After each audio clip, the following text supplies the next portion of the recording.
Colossiens chapitre 1. Paul, apôtre de Jésus-Christ par la volonté de Dieu, et le frère Timothée, aux saints et fidèles frères en Christ qui sont à Colosse. Que la grâce et la paix vous soient données de la part de Dieu notre Père. Nous rendons grâce à Dieu le Père de notre Seigneur Jésus-Christ, et nous ne cessons de prier pour vous, ayant été informés de votre foi en Jésus-Christ et de votre charité pour tous les saints, à cause de l'espérance qui vous est réservée dans les cieux, et que la parole de la vérité, la parole de l'Évangile vous a précédemment fait connaître. Il est au milieu de vous et dans le monde entier, où il porte des fruits et va croissant, comme c'est aussi le cas parmi vous, depuis le jour où vous avez entendu et connu la grâce de Dieu conformément à la vérité, d'après les instructions que vous avez reçues d'Épaphras, notre bien-aimé compagnon de service, qui est pour vous un fidèle ministre de Christ, et qui nous a appris de quel amour l'Esprit vous anime. C'est pour cela que nous aussi, depuis le jour où nous en avons été informés, nous ne cessons de prier Dieu pour vous, et de demander que vous soyez remplis de la connaissance de sa volonté, en toute sagesse et intelligence spirituelle, pour marcher d'une manière digne du Seigneur et lui être entièrement agréable, portant des fruits en toutes sortes de bonnes œuvres et croissant par la connaissance de Dieu, fortifié à tous égards par sa puissance glorieuse, en sorte que vous soyez toujours et avec joie persévérants et patients. Rendez grâce au Père, qui vous a rendu capable d'avoir part à l'héritage des saints dans la lumière, qui nous a délivrés de la puissance des ténèbres, et nous a transportés dans le royaume de son Fils bien-aimé, en qui nous avons la rédemption, le pardon des péchés. Il est l'image du Dieu invisible, le premier-né de toute la création. Car en lui ont été créées toutes les choses qui sont dans les cieux et sur la terre, les visibles et les invisibles, trône, dignité, domination, autorité. Tout a été créé par lui et pour lui. Il est avant toute chose, et toutes choses subsistent en lui. Il est la tête du corps de l'Église. Il est le commencement, le premier-né d'entre les morts, afin d'être en tout le premier. Car Dieu a voulu que toute plénitude habitât en lui. Il a voulu par lui réconcilier tout avec lui-même, tant ceux qui étaient sur la terre que ceux qui étaient dans les cieux, en faisant la paix par lui, par le sang de sa croix. Et vous, qui étiez autrefois étrangers et ennemis par vos pensées et par vos mauvaises œuvres, il vous a maintenant réconciliés par sa mort dans le corps de sa chair, pour vous faire paraître devant lui saint, irrépréhensible et sans reproche, si du moins vous demeurez fondés et inébranlables dans la foi, sans vous détourner de l'espérance de l'Évangile que vous avez entendu, qui a été prêché à toute créature sous le ciel, et dont moi, Paul, j'ai été fait ministre. Je me réjouis maintenant dans mes souffrances pour vous, et ce qui manque aux souffrances de Christ, je l'achève en ma chair pour son corps, qui est l'Église. C'est d'elle que j'ai été fait ministre, selon la charge que Dieu m'a donnée auprès de vous, afin que j'annonçasse pleinement la parole de Dieu, le mystère caché de tout temps et dans tous les âges, mais révélé maintenant à ses saints, à qui Dieu a voulu faire connaître quelle est la glorieuse richesse de ce mystère parmi les païens, savoir Christ en vous, l'espérance de la gloire. C'est lui que nous annonçons, exhortant tout homme et instruisant tout homme en toute sagesse, afin de présenter à Dieu tout homme, devenu parfait en Christ. C'est à quoi je travaille, en combattant avec sa force, qui agit puissamment en moi. Colossiens chapitre 2. Je veux, en effet, que vous sachiez combien est grand le combat que je soutiens pour vous, pour ceux qui sont à Laodicée, et pour tous ceux qui n'ont pas vu mon visage en personne, afin qu'ils aient le cœur rempli de consolation, qu'ils soient unis dans l'amour et enrichis d'une pleine intelligence pour connaître le mystère de Dieu, savoir Christ, mystère dans lequel sont cachés tous les trésors de la sagesse et de la science. Je dis cela afin que personne ne vous trompe par des discours séduisants, car si je suis absent de corps, je suis avec vous en esprit, voyant avec joie le bon ordre qui règne parmi vous et la fermeté de votre foi en Christ. Ainsi, comme vous avez reçu le Seigneur Jésus-Christ, marchez en lui, étant enracinés et fondés en lui, et affermis par la foi d'après les instructions qui vous ont été données, et abondez en actions de grâce. Prenez garde que personne ne fasse de vous sa proie par la philosophie, et par une vaine tromperie, s'appuyant sur la tradition des hommes, sur les rudiments du monde, et non sur Christ. Car en lui habite corporellement toute la plénitude de la divinité. Vous avez tout pleinement en lui, qui est le chef de toute domination et de toute autorité. Et c'est en lui que vous avez été circoncis d'une circoncision que la main n'a pas faite, mais de la circoncision de Christ, qui consiste dans le dépouillement du corps de la chair. Ayant été ensevelis avec lui par le baptême, vous êtes aussi ressuscités en lui et avec lui, par la foi en la puissance de Dieu, qu'il a ressuscité des morts. Vous qui étiez morts par vos offenses et par l'incirconcision de votre chair, il vous a rendus à la vie avec lui, en nous faisant grâce pour toutes nos offenses. Il a effacé l'acte dont les ordonnances nous condamnaient et qui subsistait contre nous, et il l'a détruit en le clouant à la croix.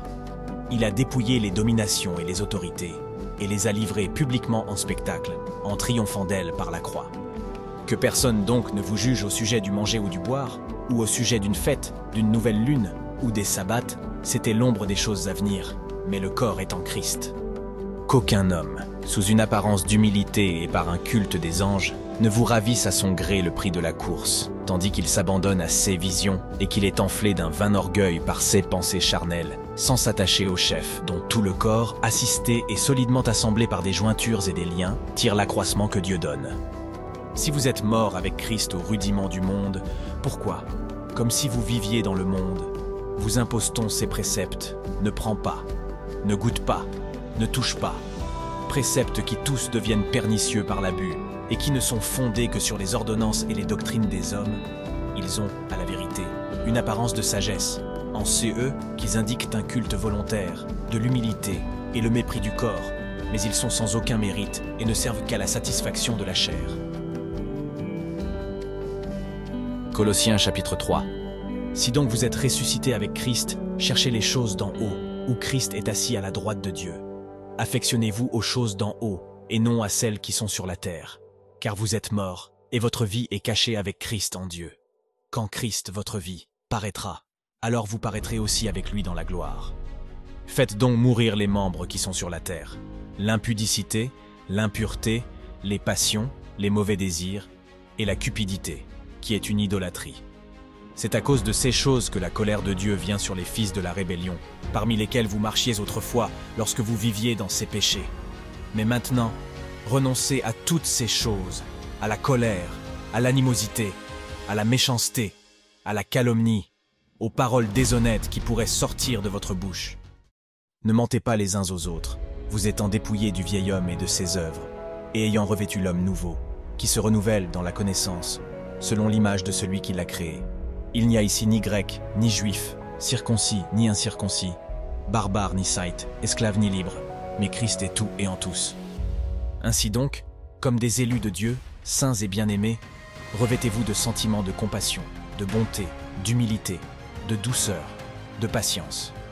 Supportez-vous les uns les autres, et, si l'un a sujet de se plaindre de l'autre, pardonnez-vous réciproquement. De même que Christ vous a pardonné, pardonnez-vous aussi. Mais par-dessus toutes ces choses, revêtez-vous de l'amour, qui est le lien de la perfection.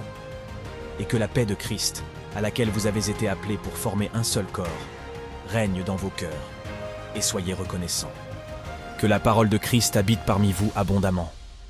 Instruisez-vous et exhortez-vous les uns les autres en toute sagesse, par des psaumes, par des hymnes, par des cantiques spirituels, chantant à Dieu dans vos cœurs sous l'inspiration de la grâce. Et quoi que vous fassiez, en parole ou en œuvre, faites tout au nom du Seigneur Jésus, en rendant par lui des actions de grâce à Dieu le Père. Femmes, soyez soumises à vos maris, comme il convient dans le Seigneur. Maris, aimez vos femmes, et ne vous aigrissez pas contre elles. Enfants, obéissez en toutes choses à vos parents, car cela est agréable dans le Seigneur. Pères, n'irritez pas vos enfants, de peur qu'ils ne se découragent. Serviteurs, obéissez en toutes choses à vos maîtres selon la chair, non pas seulement sous leurs yeux, comme pour plaire aux hommes, mais avec simplicité de cœur, dans la crainte du Seigneur. Tout ce que vous faites, faites-le de bon cœur, comme pour le Seigneur et non pour des hommes, sachant que vous recevrez du Seigneur l'héritage pour récompense. Servez Christ, le Seigneur, car celui qui agit injustement recevra selon son injustice, et il n'y a point d'acception de personne. Colossiens, chapitre 4. Maîtres, accordez à vos serviteurs ce qui est juste et équitable, sachant que vous aussi vous avez un Maître dans le ciel. Persévérez dans la prière. Veillez-y avec action de grâce. Priez en même temps pour nous, afin que Dieu nous ouvre une porte pour la parole, en sorte que je puisse annoncer le mystère de Christ, pour lequel je suis dans les chaînes, et le faire connaître comme je dois en parler. Conduisez-vous avec sagesse envers ceux du dehors, et rachetez le temps. Que votre parole soit toujours accompagnée de grâce, assaisonnée de sel, afin que vous sachiez comment il faut répondre à chacun. Tychik, le bien-aimé frère et fidèle ministre, mon compagnon de service dans le Seigneur, vous informera de tout ce qui me concerne. Je l'envoie exprès vers vous pour qu'il connaisse votre situation et qu'il console vos cœurs. Je l'envoie avec Onésime, le fidèle et bien-aimé frère qui est des vôtres. Ils vous informeront de tout ce qui se passe ici. Aristarque, mon compagnon de captivité, vous salue, ainsi que Marc, le cousin de Barnabas, au sujet duquel vous avez reçu des instructions. S'il va chez vous, accueillez-le. Jésus, appelé Justus, vous salue aussi. Ils sont du nombre des circoncis et les seuls qui travaillent avec moi pour le royaume de Dieu et qui ont été pour moi une consolation. Épaphras, qui est des vôtres, vous salue.